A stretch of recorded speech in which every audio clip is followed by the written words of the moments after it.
Hey guys, welcome back. CALLOUS Invitational 3 play-ins. We've got Frontloader and Meowdo in Game 2. Meowdo took down the first game.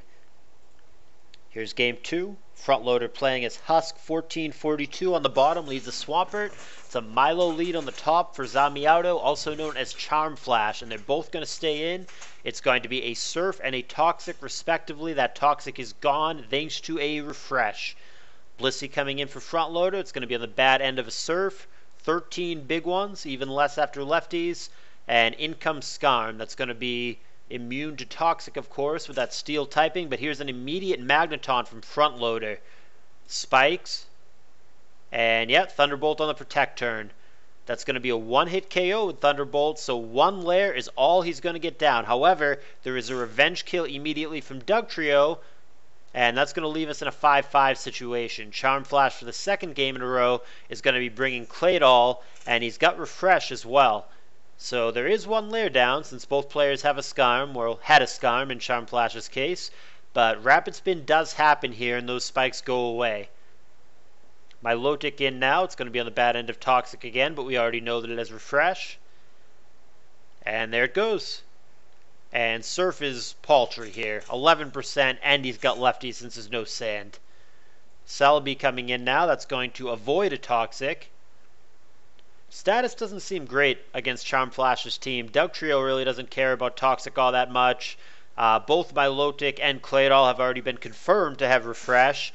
And then the other two Pokemon, Celebi and Blissey, both have Natural Cure. So yeah, Status is really not the way that you're going to beat this team from Meowdo. Milotic coming into an S-Toss here. Blissey in now. Takes a Toxic. Yeah, I mean, this could grind out if that's the way that Frontloader wants to play it. The Swampert is Toxic. The Blissey is Toxic. Moltres almost certainly has Will-O-Wisp. Maybe Skarm even has Toxic too. Actually, we've already seen it. It does. So yeah, this seems like a really bad matchup actually for Frontloader. Now granted, the Dugtrio from Charm Flash does not seem all that exciting in this matchup. It could be Last Poke T-Tower. That wouldn't surprise me at all. So it'll have some use there. But not a whole lot else. Maybe he can get the Blissey later in the game. I mean, he already did his job by revenge killing the Magneton. So anything else the Dugtrio does later is kind of just gravy. But ultimately, this seems like a bad matchup, I think, for Frontloader.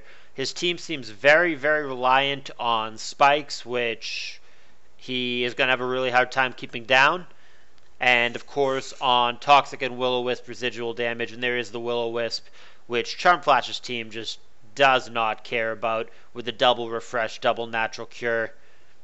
So this almost seems like a counter team. I don't mean that in like a deliberate or malicious way. I don't think that Charm Flash somehow knew what Frontloader was going to bring and he brought a team to beat him. I didn't mean it like that. It just, it really feels that Charm Flash's team is like super designed to beat the exact kind of team that Frontloader is bringing.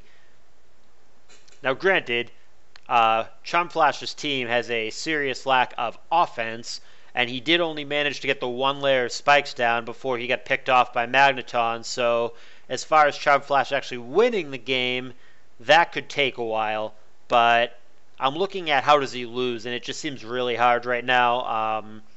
The last poke, if it is like a DD tower or something from Frontloader, might be the key to victory. He could flinch Milotic, or like if you wear down the doll over the course of the game, maybe you get it in a position where like a +1 HP bug can just kill it, and you don't have to rely on a crit. Something like that. But Frontloader is going to need some kind of actual pressure, some kind of actual sweeper or threat, because like I said, he's just not going to get it done with residual damage. There is absolutely no way that he's going to be able to win this game by just Toxicing him and Will-O-Wisping him out. That's just not going to happen. Claydol, I think, would be the Pokemon that I would try to pick on. I think if I am Frontloader, my game plan here, again, I don't know what his last poke is, so I mean that changes things. Maybe he's trying to set up last poke, whatever, sweeper. But based on what I can see now, I think my game plan, if I'm him, I would get a layer of spikes down with the Skarm. I would be forcing or at least baiting the Claydol to come in, and then I would be trying to double switch in on the Claydol to either get damage on it if it rapid spins or force it out. and I'd be trying to chip away at the Claydol. I think if you can get it low enough, maybe you can win this game with spikes, because everything other than Claydol on the team, that's still alive anyway, is vulnerable to the spikes. So if he can get the Claydol gone, spikes become a win condition for him. As it stands, not so much. And like I said, I think in this matchup, Toxic and Will-O-Wisp will never be a win condition. So it's either a last poke sweeper, which only he knows right now, or if he has that or not. Like I said, T-Tower makes a lot of sense to me, but even if it is T-Tower, it isn't necessarily DD Tower or some kind of sweeper tower. Or, if it's not last poke sweeper, it's spikes, and that requires killing the Claydol. Those are the only two ways that I see him winning. It's really not going well right now. Swampert got hit with that freeze and is very low. He's gotten worn down over the course of the game. 9% is what he's at right now, and so he would just die to the spikes the next time he comes in. So last poke is Salamence, which Milotic is like probably the best Salamence counter, just overall Salamence counter in the game. Milo deals with any set, whether it's DD, Choice Band, Mixed, whatever it may be. I do like that Frontloader gave himself a chance there to get a crit on the Milo, which would have killed him. It was just a free opportunity there to get him. If he crits him and he BS's out the Milo, all of a sudden he's in a much better position. Now Frontloader right now is technically winning with a 5-4 count, but I think that's deceptive because, like I said, his Swampert is dead on arrival the second it steps on that spike, which we now know for a fact he cannot remove. The Swampert is dead, so it is essentially a 4-4 game. There are opportunities to use this fodder. He's going to choose now as one of those times, and that's going to prevent Blissey from getting a soft-boiled or anything off, and it's going to sneak the Salamence in here. Blissey gets out of the way. There is hidden power. He has to decide whether or not he wants to risk going for the crit, and he does, and I don't think that's a bad play. I think he doesn't have a lot of other outs and is going to have to take chances like that. I don't think he should stay in. He agrees because the toxic damage is going to become too great, but taking one shot at it there, you might have to make plays like that to get out of this game because we know that it's a bander. It is not a Dragon Dancer. It is not something that can realistically set up and sweep the whole team, and it's on a clock because of that toxic, so it cannot just sit in there forever and fish for the crit. It will die sooner rather than later to the toxic, even though there is no sand in play right now.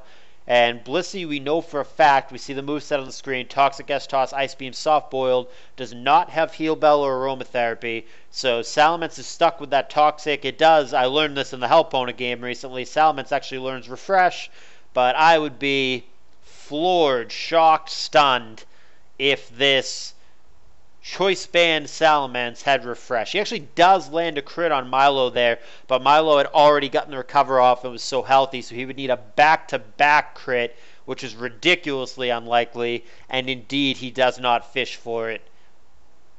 So Milotic on Blissey now. Natural Cure, Skarm comes in.